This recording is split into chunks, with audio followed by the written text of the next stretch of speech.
Israel Hamas युद्ध के बीच आतंकी संगठन लश्कर ए तैयबा की साजिश का पर्दाफाश हुआ है। आतंकी संगठन लश्कर ए तैयबा ने हमास सपोर्ट प्लान तैयार किया है।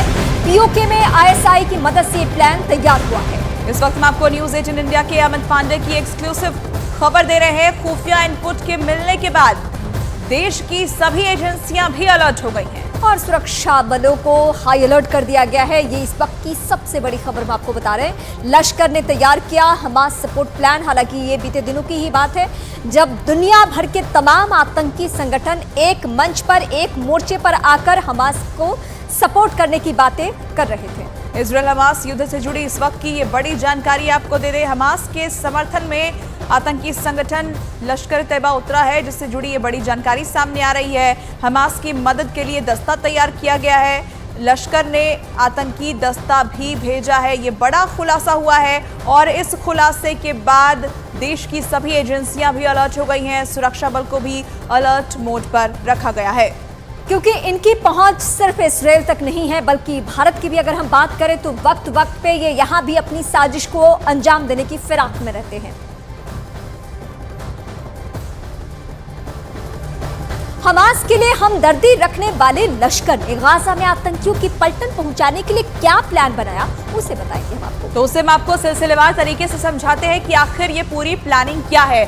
दरअसल देखिए, लश्कर का हमास सपोर्ट प्लान है पीओके में मौजूद टेरर कैंपों से आतंकियों का फिलिस्तीन जाने का प्लान। ये कैसे तैयार है? पाकिस्तान के कब्जे वाले कश्मीर यानी पीओके से मौजूद टेरर कैंपों में आतंकियों को फिलिस्तीन भेजने की तैयारी है। युद्ध में हमास की मदद के लिए लश्कर आतंकियों को भेजने का प्लान है कि वो हमास को मदद करे और मदद के जरिए और भी इजरायल को नुकसान पहुंचाए। युद्ध शुरू होने के 4 दिन बाद ये जो लश्कर आतंकियों की मूवमेंट है उसकी शुरुआत हो जाती है। ये बड़ा खुलासा यहां पर हो चुका है। दुनिया के तमाम जो आतंकी संगठन है वो एक होने की फिराक में है। पीओके में पाकिस्तान की खुफिया एजेंसी आईएसआई की मदद से ये प्लान तैयार हुआ है कि हमास को सपोर्ट कैसे करना है। आगे हम आपको बताएं कि हमास सपोर्ट प्लान में क्या है। देखिए, न्यूज 18 इंडिया के पास आतंकियों के रूट मैप की जानकारी भी मौजूद है। आखिर कैसे वो रूट बनाया गया उसकी भी जानकारी हम आपको देंगे। पीओके में टेरर कैंपों से आतंकियों की मूवमेंट को ट्रैक किया गया और यहां से उन्हें कैसे फिलिस्तीन और फिलिस्तीन के रास्ते गाजा पहुंचाना है और वहां हमास को सपोर्ट करना है, ये हम आपको बता रहे हैं। और साथ ही देखिए, पीओके से तुर्की जाने और वहां से हमास के साथ युद्ध में उतरने का यहाँ पूरा प्लान था, पूरा खाका तैयार किया गया था, जिससे जुड़ी बड़ी जानकारी सामने आई है। युद्ध के मोर्चे पर बैक एंड से हमास का सपोर्ट कर रहे हैं लश्कर आतंकी। ये उनकी प्लानिंग चल रही है इस वक्त। और हमास की लॉजिस्टिक मूवमेंट और साथ ही आर्टिलरी सेक्शन में लश्कर आतंकी घुसे हुए हैं, वो मौजूद हैं, उनकी वहां पर प्रेजेंस है। इसके अलावा किस तरीके से वो तैयारी कर रहे हैं ये इस वक्त हम आपको बताएंगे। और देखिए, नेतन्याहू का वॉर ट्रायंगल जो है वो तैयार हो चुका है। हमास पर लगातार हमले के बाद अब लेबनान में इजरायल ने अपने दूसरे बड़े दुश्मन को हराने की पूरी तैयारी कर ली है। वहीं हिजबुल्लाह के साथ साथ सीरिया भी बहुत मुश्किल में पड़ चुका है। बीते 24 घंटे के अंदर लेबनान में इतने बम मारे गए हैं कि हिजबुल्लाह अब ठंडा पड़ चुका है और ये दावा अब इजरायल में किया जा रहा है। कैसे, ये रिपोर्ट देखिए।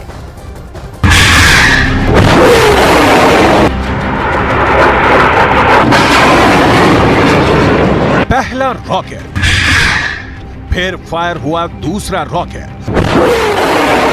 इसके बाद लॉन्च हुआ तीसरा रॉकेट।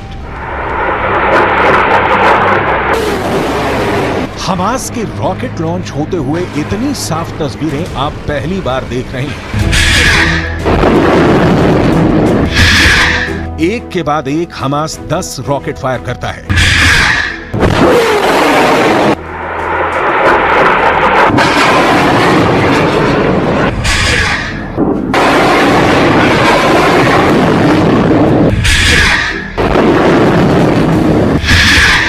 इजरायल के शहर टारगेट पर है और गाजा में बमबारी के खिलाफ हमास ने अपना रॉकेट वाला गोदाम खोल दिया है।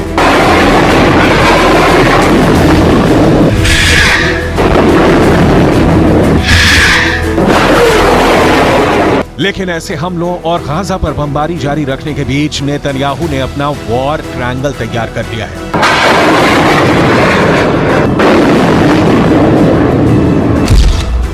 नेतन्याहू के वॉर ट्रायंगल में सबसे बड़ा कोना गाजा में हमास का पूरी तरह खात्मा है।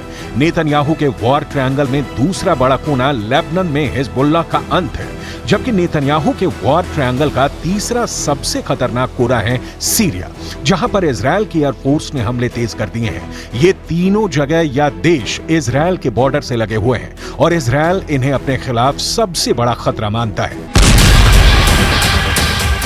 इजरायल ने सीरिया के अंदर कई सैन्य ठिकानों को टारगेट किया है। ये इंफ्रारेड वीडियो ऐसे ही एक हमले का है। इजरायल का दावा है कि सीरिया की तरफ से उस पर कई तरफ से बमबारी हुई है और अब उसकी एयरफोर्स का यह हमला सीरिया को मुंह तोड़ जवाब है। ये है इजरायल का F-16 फाइटर जेट, रात भर बमबारी के लिए तैयार है। साथ में है इजरायल का F-15 फाइटर जेट।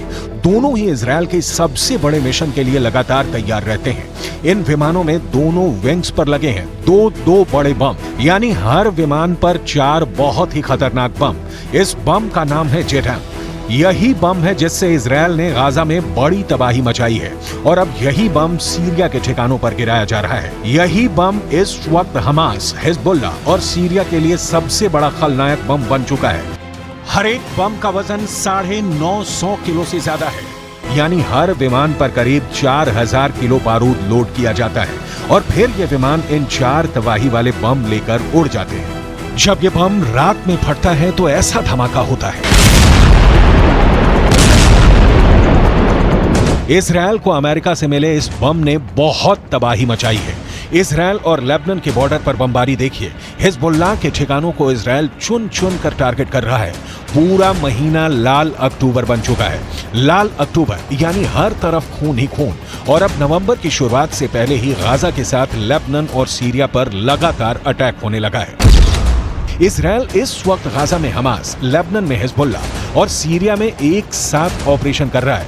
इजरायल की एयरफोर्स के सैकड़ों जहाज इस वक्त 24 घंटे उड़ान भर रहे हैं और इन तीनों जगह पर बमबारी का ऑर्डर मिलते ही बम गिराने का बटन दबा देते हैं। इजराइल ने आप तस्वीर साफ तौर पर देख सकते हैं, धुएं का गुब्बार आपको नजर आएगा। हम उस मौके पर बिल्कुल नहीं, लेकिन दूरी से हम आपको तस्वीर दिखा रहे हैं। लगातार इजराइल जो दक्षिणी लेबनान के सरहदी इलाके हैं उन पर हमला कर रहा है। अब तक का सबसे बड़ा हमला हम कह सकते हैं। देखिए, पिछले कई दिनों से हम इस इलाकों में रिपोर्टिंग कर रहे हैं, हमको इतना बड़ा हमला अभी तक नहीं दिखा है। हम तस्वीर आप देखिए, भूमध्य सागर के ऊपर धुएं का गुब्बार आप देख सकते हैं। इजरायल समझ चुका है कि उसके हमलों को कोई चैलेंज नहीं कर सकता। इसकी बड़ी वजह भूमध्य सागर में खड़े अमेरिका के 2 कैरियर स्ट्राइक ग्रुप हैं, यानी 2 एयरक्राफ्ट कैरियर और उनके साथ कई डिस्ट्रॉयर वाले 2 बड़े जंगी बेड़े। समंदर में ऐसी ताकत दिखाकर अमेरिका बताना चाहता है कि वो इजरायल की मदद के लिए 24 घंटे तैयार है। यही भरोसा है जिसकी वजह से गाजा में इजरायल की बमबारी बिना किसी रोक टोक के जारी है। इस बमबारी की शुरुआत 7 अक्टूबर के बाद से हुई, क्योंकि पहले हमास ने इजरायल में 1400 लोगों को मारा और अब इजरायल ले रहा है बहुत ही खौफनाक बदला।